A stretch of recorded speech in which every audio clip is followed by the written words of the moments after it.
Good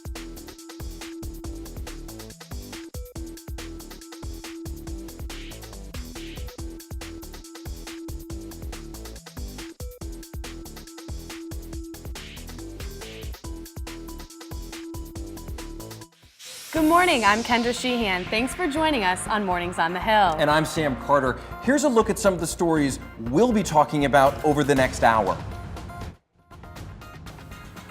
The university hosted a forum in response to the Ackerman assault.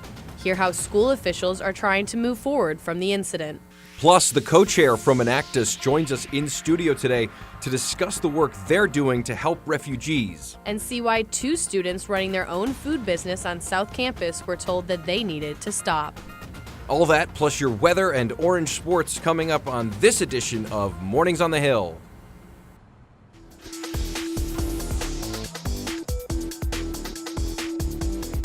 Our top story this hour, the university says it is taking action in response to student anger over the assault of 3 students at an off-campus party. The university sponsored a forum at Gifford Auditorium where students talked about what happened and what steps they say SU needs to take in response. Our Kylan Watson is live in the newsroom with the story. Thanks, guys. The SU community was rocked by the assault that happened recently at an off-campus party on Ackerman Avenue. On Monday, members of the student body let their feelings be known. I asked, "Where is Jair?" And someone yelled, "He's being beaten up outside and someone has a gun." During the forum, students and community members voiced their concerns as it related to safety on and off campus. 2 of the victims of the assault spoke and gave their accounts of what happened. Anger in his eyes, and that's when I was met with a racial slur. And in that moment, I had 2 choices, and I had to defend myself.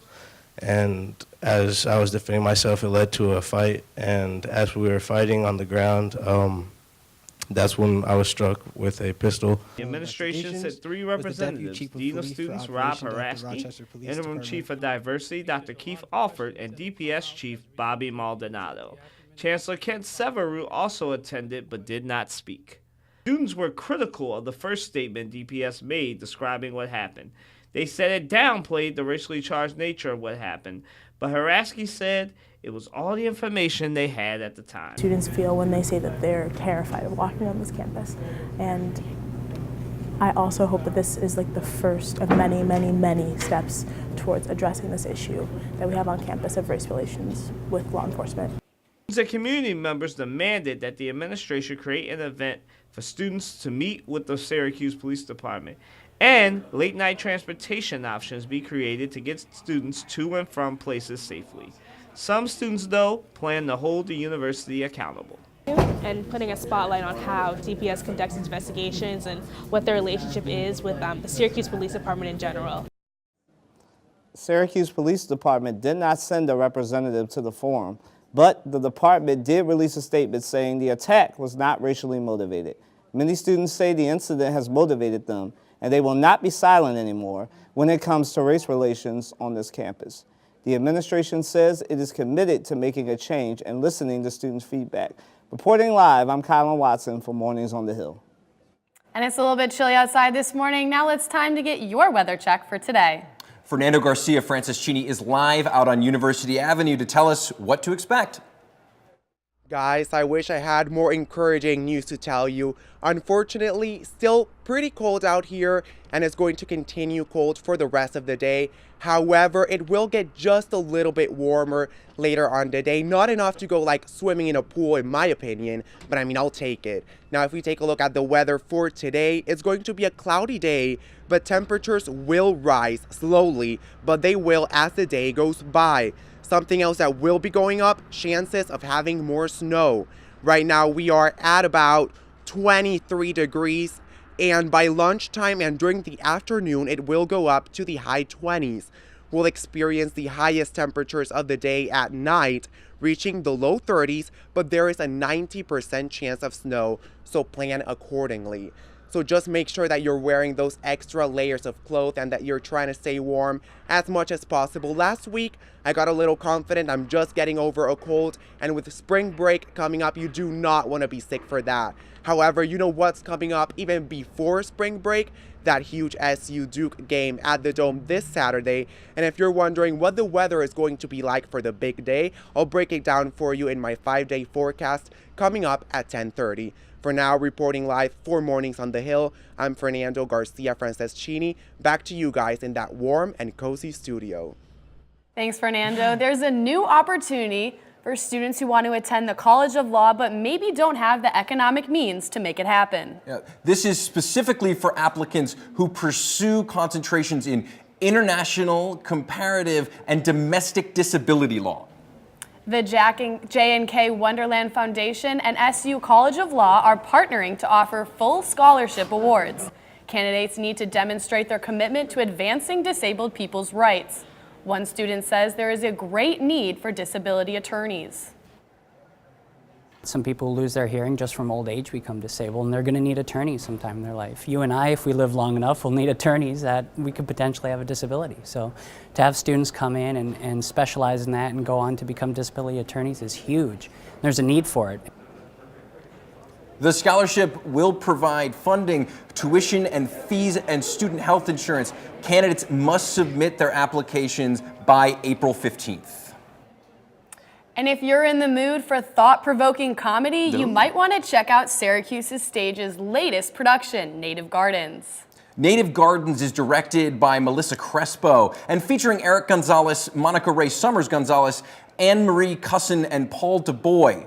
It's about four neighbors that have a backyard dispute. The play deals with themes of race, privilege, prejudice, and ageism, all wrapped in a beautiful comic shell. If you'd like to see Native Gardens, it runs from today until March 3rd. And Syracuse men's basketball square off against their nationally ranked rival Duke this weekend. Our Ashton Hiron has more on how this game in the Dome will be a little different than the others.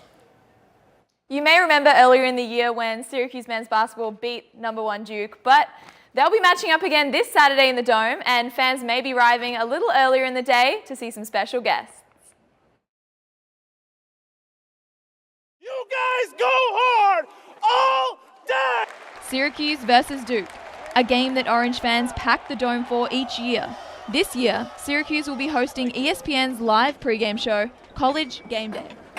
It's moments like this as a sports fan that you get really excited, right? Executive producer and Professor Olivia Stomsky is expecting a sea of orange for the big production. You can love a school and you can love the athletes and love teams, but when we get this kind of attention, it's really telling our fans and our community, hey, everybody else believes in us too. Syracuse hasn't hosted game day since 2014, when they also played Duke. Reese Davis, Jay Billis, Seth Greenberg, and Jason Williams are hosting the show. And when asked to pick a favorite, graduate student Matt Pignataro didn't think twice. Jay Williams is great. I mean, he was one of the best players in Duke history, and just him coming up here, he's so knowledgeable about the game, and he really does a good job of interacting with the fans too. Tickets to see the ACC rivals play inside the Carrier Dome are sold out, and there will be a record number of people walking through these doors. And sophomore Daniel Lepoltre will be one of those people. ESPN has been what I watched like all my life, so having them come to Syracuse would be pretty crazy. College Game Day will start at 11 a.m, but doors do open at 9:30. Admission and parking are free. Kendra and Sam, I'm sure we can expect lots of interesting signs and fans decked out in their orange gear. Reporting live in studio, I'm Ashton Hiron for Mornings on the Hill. Thanks, Ashton. We're all very excited for the game coming up. Now, coming up on Mornings on the Hill, the Syracuse Soul Series has announced its spring lineup. See how the university is promoting health one event at a time. Plus, one organization is working to help refugees through candle making. Stay with us for those stories and much, much more here on Mornings on the Hill.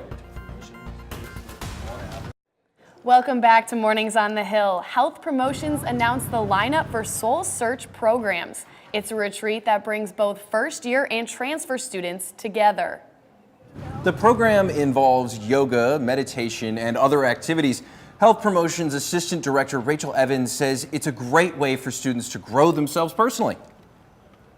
Different techniques that can help with stress management and really help them, you know, if they're struggling with anxiety or stress, find different ways to cope with that.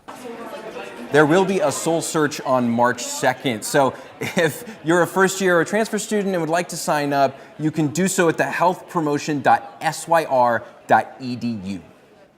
Have you been noticing all the emails from the IT department asking about two-factor authentication? Wondering what it's all about? Well, basically, it's a method to secure your SU account from being hacked. The idea is to give you more security when logging onto your account. So the iSchool is sent around emails asking you to activate it yourself, but if you haven't done it yet, the school will do it automatically for you today. And the Director of External Affairs for the eating disorder charity Be Eat has ordered popular social media service Instagram to ban images promoting eating disorders like anorexia and bulimia. Tom Quinn says the images deeply affect young people and can lead to self-harming behavior. The charity says while it's pleased with recent measures the social media site has taken to protect users from these images, more must be done. Syracuse University advertising professor Rebecca Ortiz says it's the personal connection that makes the images so impactful. Creating the content themselves instead of a large mass media organization creating the content, though obviously that still can be the case, is that there seems to be this disconnect between what's real and what's not real. Experts say that eliminating this imagery is not enough, and identifying the root causes of these illnesses is key.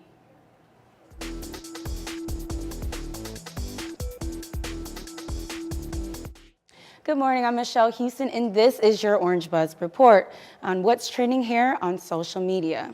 Now, there has been a lot going on around campus and the community. Yesterday, or Monday, there was a community forum held about the Ackerman assault. So a lot of students are speaking about that and their opinions and their personal experiences on campus as well. Right here, a student posted a screenshot of an email that was sent out to students. Some of the things that were listed was counseling service for students, as well as advice for faculty and staff. So that's one of the things that we're talking about on campus as well. And moving on to what else has been going on. This weekend, Syracuse and Duke will be facing off. So a lot of people have been talking about that, and a lot of people have been siding with Syracuse. Right here in the first tweet, it says that looking forward to Duke and Cuse on Saturday. 36,000 fans will be there in the Loud House, baby. Bring it on, hashtag Cuse Nation, and that was at KLD Cole 72. And now Justin Gray, he has his picture of a view of Syracuse University, and he says Syracuse University campus from my DJI Spark. Big time basketball game on Saturday against #1 ranked Duke, hashtag Syracuse, hashtag Duke. So a lot of people are anticipating this game this weekend. And that's your Orange Buzz. I'm Michelle Houston.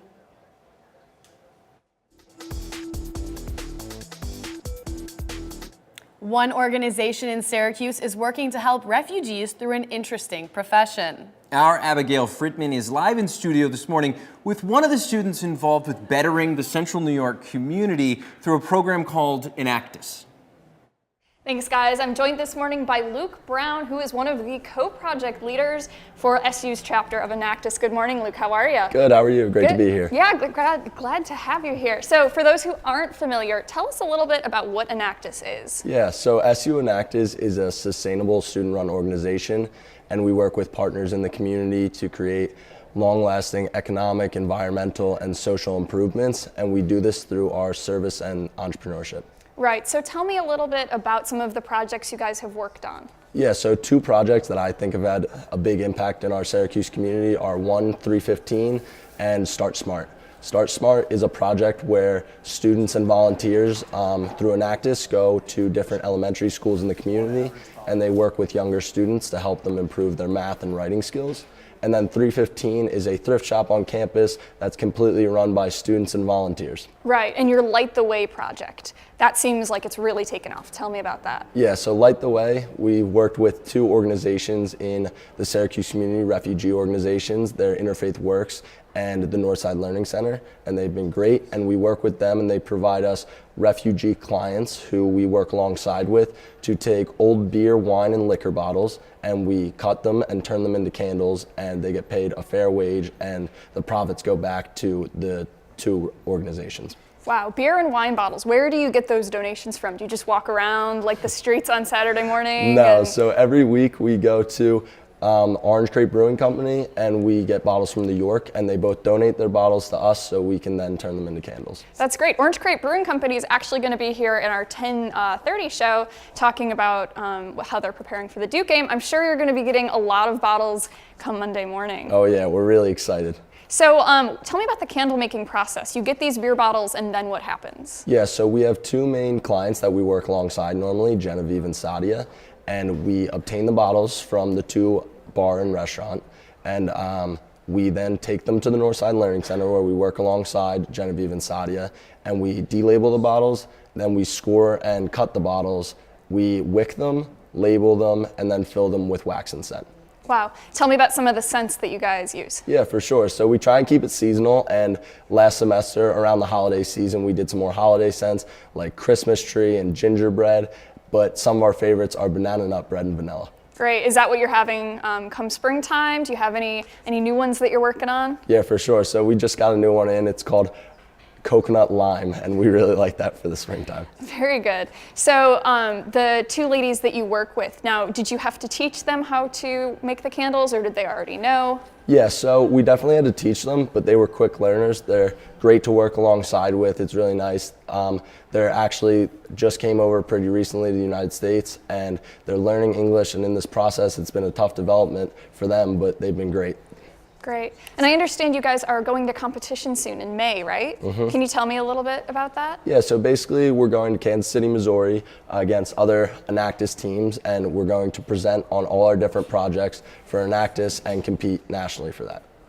That's great. And in terms of reaction from the community, you know, what have you seen from those who benefit from this program? So everything so far has been great. The two organizations, Interfaith Works and Northside Learning Center, have been nothing but helpful and grateful, and they've been so awesome.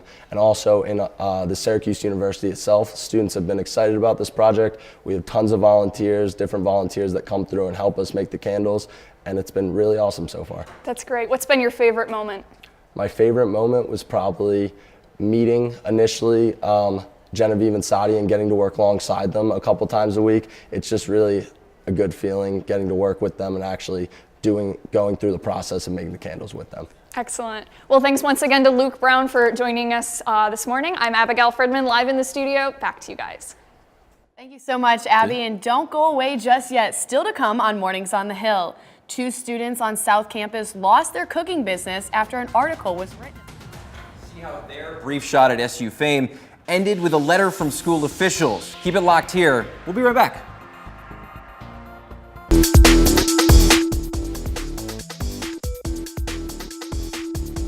Thanks for staying with us. Our Landon Wexler joins us live in studio. Fill us in on how 2 students living on South Campus were on a mission to offer home-cooked Caribbean meals to SU.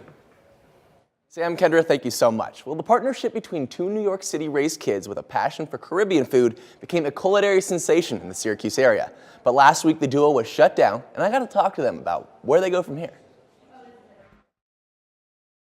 It was their story and love for Caribbean food that has gotten hundreds of people's attention around the Syracuse area. Ross Judah Tarto and Andrea Hiraman found themselves stumbling into the restaurant business after cooking in their South Campus apartment and posting their delicacies on Instagram. After 2 years of operation, their business called For the Culture had their first shot at publicity.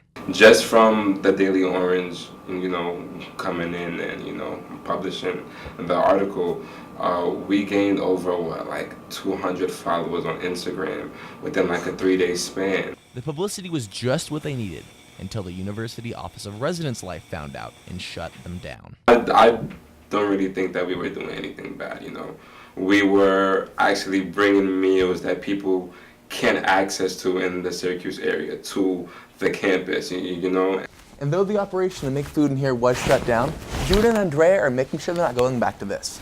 No, they're making sure they can find a way to make food like this somewhere else. After speaking with Tarto and Hiraman, they said that the shutdown is only a speed bump, and if it means moving to an off-campus apartment instead of living on South Campus, For the Culture is just getting started. We're trying to work out every option, every possibility that we can. because we really feel like we have something here, you know, like this can really turn into something, you know, big. There are just a few logistics they need to work out before jumping back into it. So if that means us, you know, taking some time off to really work on, you know, the logistics of running this, then that's what that will do. You know? Their story is certainly unique, and from the way Judah and Andrea were talking, we can expect For the Culture to be back and culturing the entire university area soon. Reporting live from studio, I'm Landon Wexler for Mornings on the Hill. We're joined now by our 10:30 anchors, Gilat and Daniel. Finally, for this half hour, everyone knows that most of Syracuse will be headed to the Carrier Dome Saturday night for Syracuse's showdown with #2 Duke on College game day. But if the basketball scene isn't really there, there's still plenty to do in the city this weekend. But that's all the time we have for. Thanks so much for joining us today, guys. Stay tuned for 10:30. 10:30 is coming right up.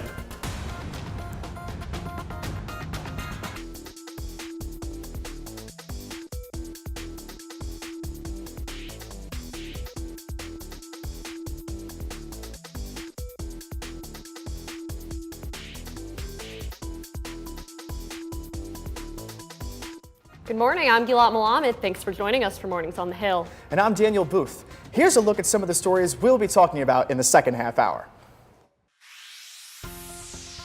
A training program is helping employees in the Syracuse community prevent sexual assault. A new update is in the works for severe weather alerts. Hear what students think should be done. And a local organization is protecting pets from freezing temperatures in a special way. All that plus weather and orange sports coming up on this edition of Mornings on the Hill.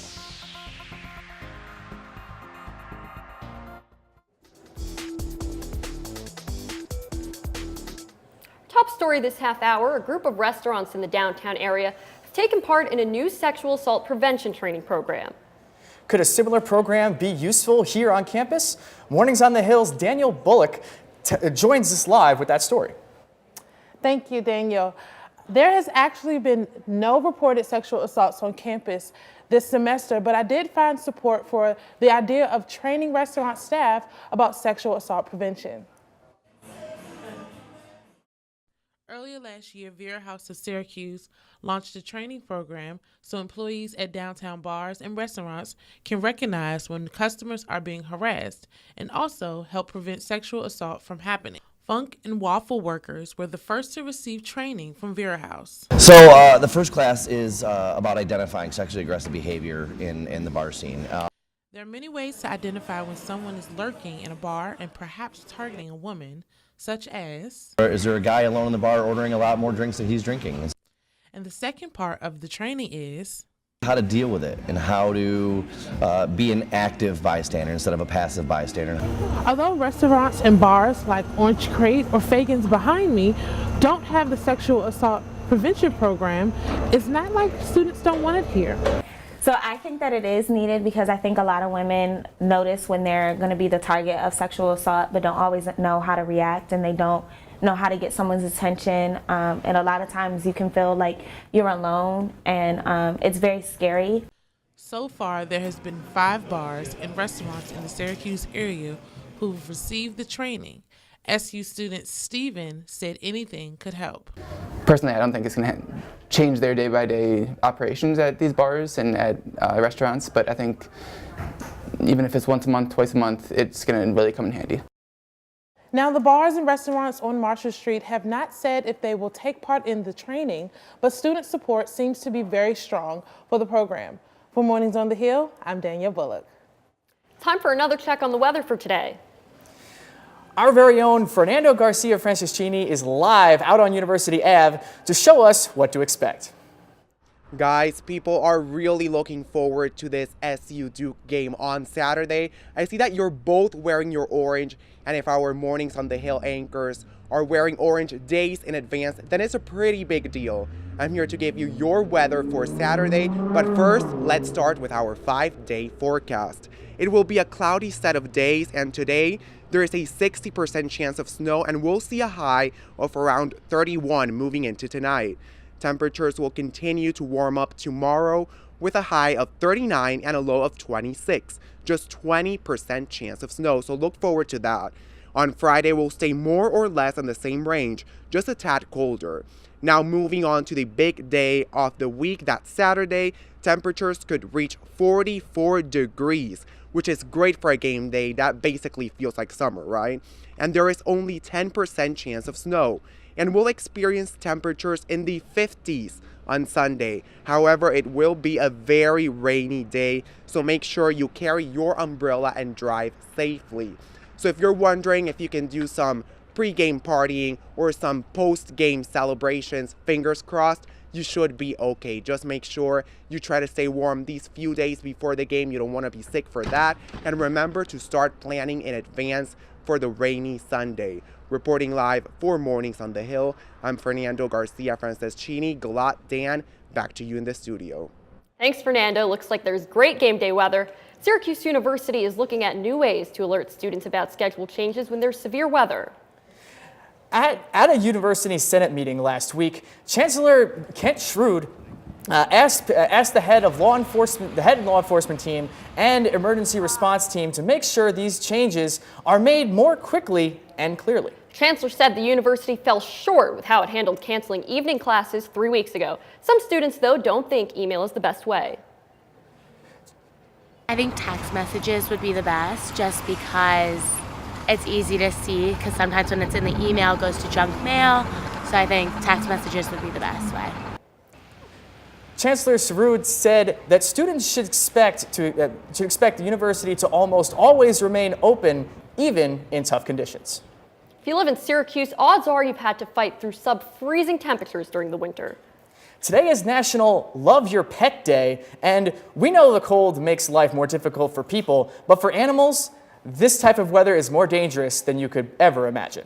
Every year, the CNY SPCA protects pets from the freezing cold by giving them a place to stay, reuniting them with their owners, and potentially putting them up for adoption.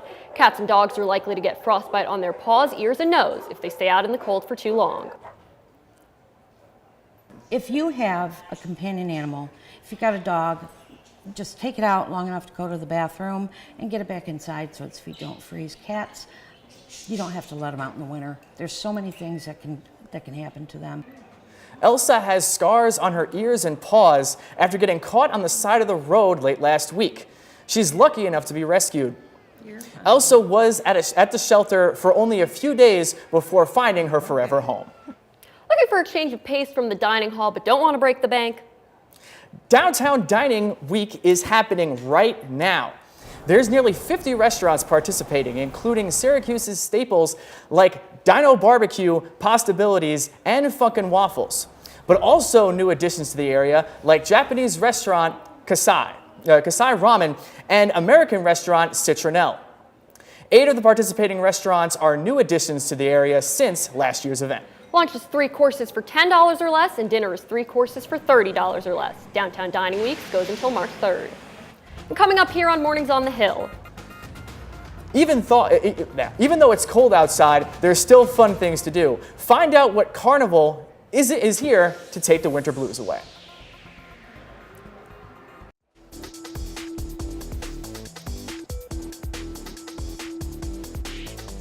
Welcome back. Now, just because it isn't warm outside, that doesn't mean you can't enjoy the carnival going on this week. That's absolutely right, Galat. SU's Winter Carnival kicked off this week, and our own Tamar Turner joins us live with the story.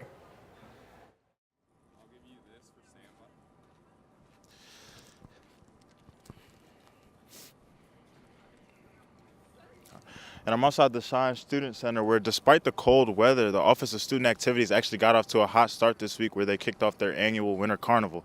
I was talking to some of the organizers and actually some of the representatives in the Office of Student Activities, and they told me that this is something that's been dating back since 1930, and it's a way to bring students from the Syracuse community out to just have fun and enjoy themselves. And here's what one of the organizers had to say about the events and its importance to Syracuse. So if I had to describe Traditions Commission in one word, I would say proud, simply because we put this on because we're proud to be part of the Syracuse community, and we're proud to be able to bring people together within the Syracuse community, like away from just sports. I think a lot of people look at school spirit here as just like a sports tied thing, and that's not what we're about. We're about being able to include everyone on campus and make them feel, like welcome. And now just to take a little bit of of a look at the week ahead. So yesterday they actually kicked it off right behind me, where they served hot chocolate in the morning, and then they wrapped it up with trivia night. Tonight, and actually a little bit under 30 minutes, they'll be having something called Student Days, where they have some free giveaways and everything like that. And then they're inviting students out to the Louisville game tonight. And then tomorrow they'll actually have one of the biggest events that they told me, the chili cook-off, where a lot of students and even some faculty submitted recipes to Student Food Services, and they cooked it. And so basically they'll have a competition where they have everybody come out, enjoy themselves, and then somebody will be crowned the winner. And then they'll have an a cappella event following that. And then Friday they'll actually have a plant night where students can come out, design their own plants for $2 and then take them home. And then they'll have a glow-in-the-dark skate night with a partnership with Orange After Dark. And then Saturday, just to conclude things up, they will have a glow-in-the-dark laser tag, and they're inviting students to come out, watch a movie, as well as premiere the Syracuse versus Duke game. Back to you guys in the studio, reporting live from Mornings on the Hill. I'm Tamar Turner. Thanks, Tamar. For more than 20 years, a group has been meeting in Hendricks Chapel. The Hendricks Quilters are a volunteer group that makes quilts for people in need. The group is comprised of faculty, students, and community members that meet on a weekly basis. The quilts are donated to various children's charities, including Golisano Children's Hospital, the Red Cross, and the Vera House. Students can take a quilting class typically offered in the fall semester, where they can learn to quilt completely from scratch. The coordinator for the Hendricks Chapel Quilters says it's a skill that can be done long after you graduate. We have several alums out there who have they'll send us pictures of the quilts they're working on now. They learned to quilt here, and they're now out in their real jobs, wherever they are, making quilts too. In one semester, the group can typically make around 20 quilts. If you would like to join the Hendricks Quilters, head over to the Noble Room Monday evenings from 5:30 to 7:30 p.m. Syracuse rowing team took part in the 4th annual Connors ERG Challenge last week.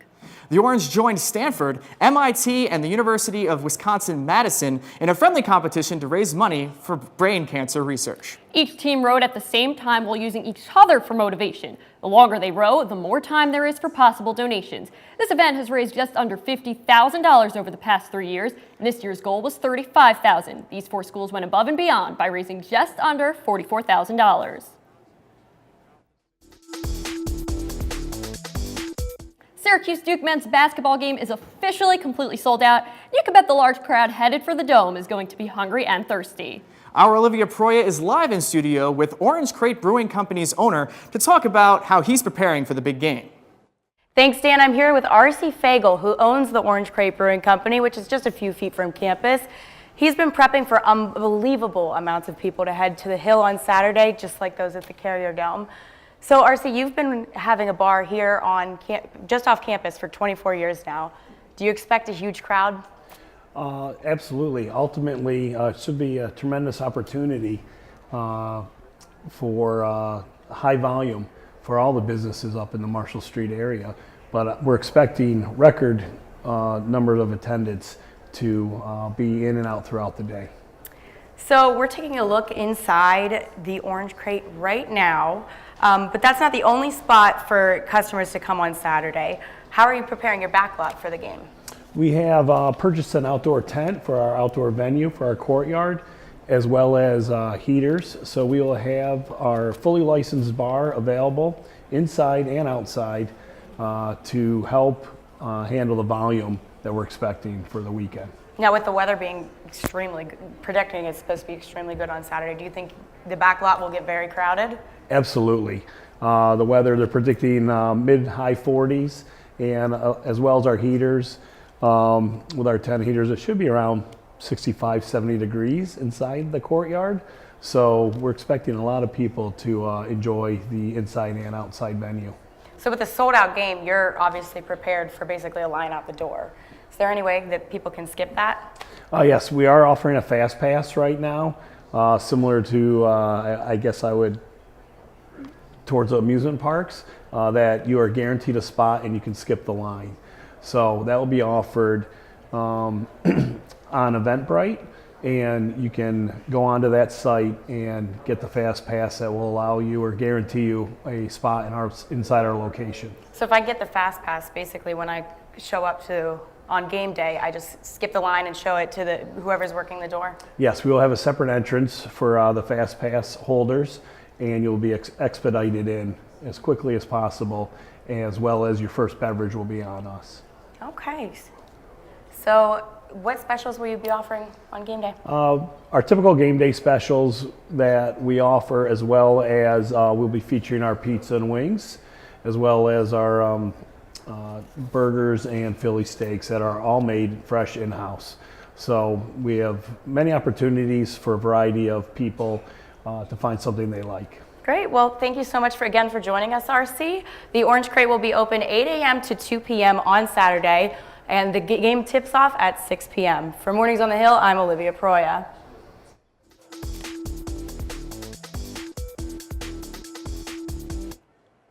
Good morning, I'm Kayla Burton with your Orange Sports Update here on Mornings on the Hill. Well, I don't know what the conversation was between the men's and women's lacrosse teams, but there had to have been some sort of talk because the women's team put up even more numbers over the weekend.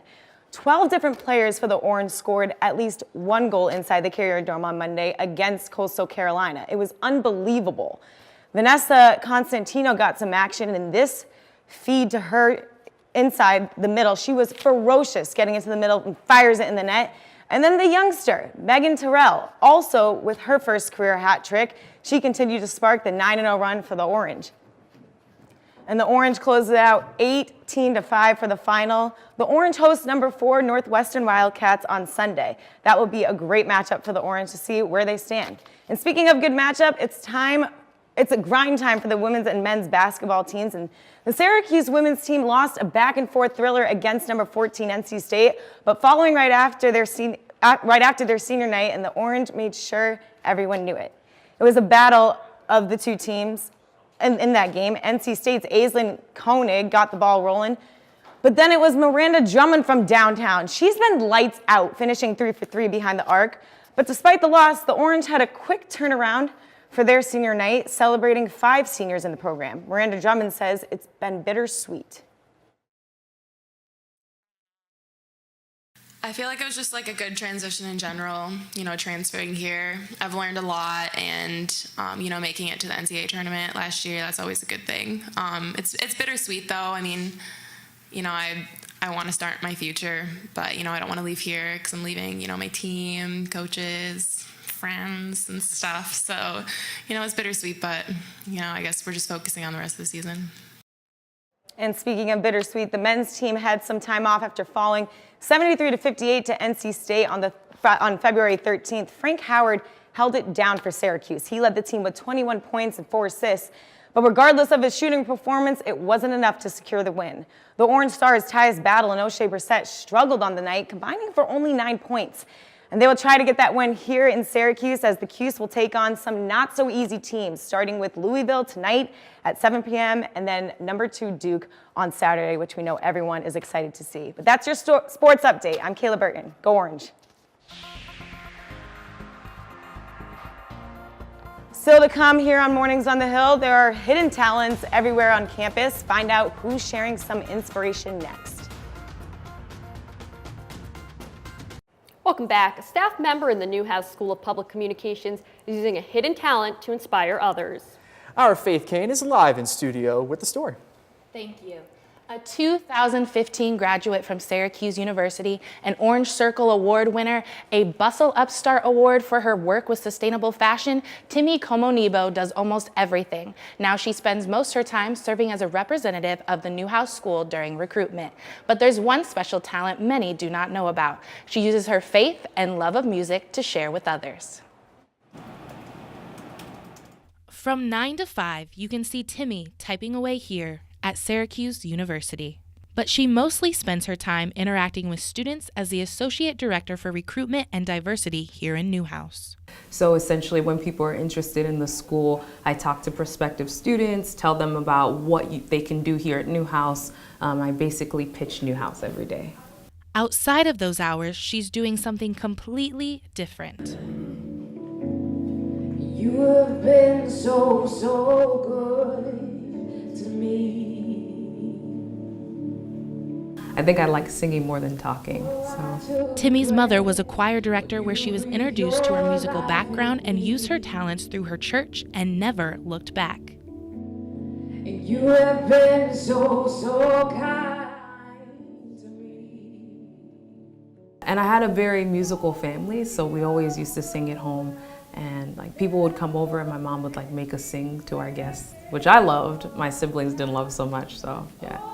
She uses her talent to share her faith with worshipers all over central New York.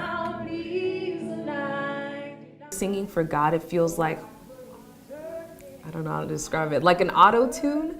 So I like the sound of my voice, but when I'm doing worship, it sounds different. I feel like there's a different quality to it. And because it's worship, you're focusing on worshiping God, and it's not really about people trying to critique my voice, which I think is a lot less nerve-wracking. People have their eyes closed and they're in worship and they're not really paying as much attention to me, which I find really liberating. You've been so good to me. When I felt no. You can catch Timmy singing every Sunday morning at 9 and 11 a.m. at the Abundant Life Christian Center. Reporting live, I'm Faith Kane for Mornings on the Hill.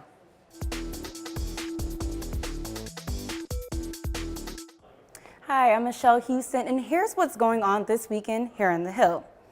Starting with tomorrow, Syracuse University's women's basketball team will face the Pittsburgh Panthers in the Carrier Dome at 7 p.m. Heading over to Friday, there will be glow-in-the-dark skating hosted by Orange After Dark in the Trinity Ice Pavilion. There will be free snacks and drinks, and catch this, the skates are free as well, and that will happen from 9 p.m. to midnight. And on Saturday, Syracuse University men's basketball team will face the Blue Devils. And as I mentioned earlier, lots of people are looking forward to this game, and that will be in the Carrier Dome as well. Orange After Dark will be hosting laser tag in the Goldstein Auditorium from 8 p.m. to midnight. And then over on Sunday, there's more stuff going on in the Carrier Dome as well. Syracuse University's men's lacrosse team will be playing against Army West Point. And that's Weekends on the Hill for this week. I'm Michelle Houston. Thanks, Michelle. Finally this morning, an amazing 3-year-old is about to sing his 3rd national anthem in Central New York. Drake Grillo has been chosen to perform before the Harlem Globetrotters play in Syracuse. Drake burst onto the scene over the summer when he sang the anthem at a minor league baseball game in Auburn. Then in December, he became the youngest national anthem singer in Carrier Dome history. Drake's Globetrotters appearance is set for March 9th at the War Memorial. I mean, guys, this was one of the best national anthem performances I've ever heard. My question is, why isn't he performing Saturday at the Duke game? I think a crowd of over 35,000 would like to see that. And I agree 100%. It kind of reminds me of the girl that sang at the Miami Heat games in the playoffs back when LeBron was down there in Miami. And it's amazing to see talent like that. Yes, I definitely think everyone would love to see him singing, especially with how many people are coming on Saturday. It's going to be insane. Yeah, it was definitely the talk of the town, so everyone is definitely heading there, and that would be great to see someone so young and talented to take over the Dome. Yeah, the craziest thing to me about this story is, so I saw it for the first time on Twitter, and it wasn't even any Syracuse-related page that was, posting the video. I saw it, it was gaining so much traction from people way outside Syracuse. And just in general, this game is going to be something to watch for sure. And one thing that Duke was missing a couple of starters last time, and I think that is going to be really tough for Syracuse to be able to deal with it, because honestly, they have to start getting something going tonight against Louisville. Otherwise, Saturday might be pretty tough to handle. I agree, Saturday is going to be tough, but we are in the Loud House, and everyone knows that when we're in the Loud House, we make magic happen. So we'll have to definitely see how they do. Yeah, I think the crowd will be like the 6th man on the court. I know I'm going to the game. Are you guys going? I'm trying to go. We'll see. We'll see about tickets. Those tickets sold out really fast. I procrastinated getting tickets over winter break like I wanted to. So you have $1,000 in your pocket right now? Honestly, I wish I did. That'd be amazing, honestly, but I'll be on the sideline, so you can catch me there. Oh. All right. Well, it'll definitely be a good game, and that's going to do it this morning for us here on Mornings on the Hill. I'm Gilad Malamed. Follow us on social media. I'm Daniel Booth. Thanks for watching Orange Nation. We'll see you next Wednesday live at 10 a.m. right here on OTN.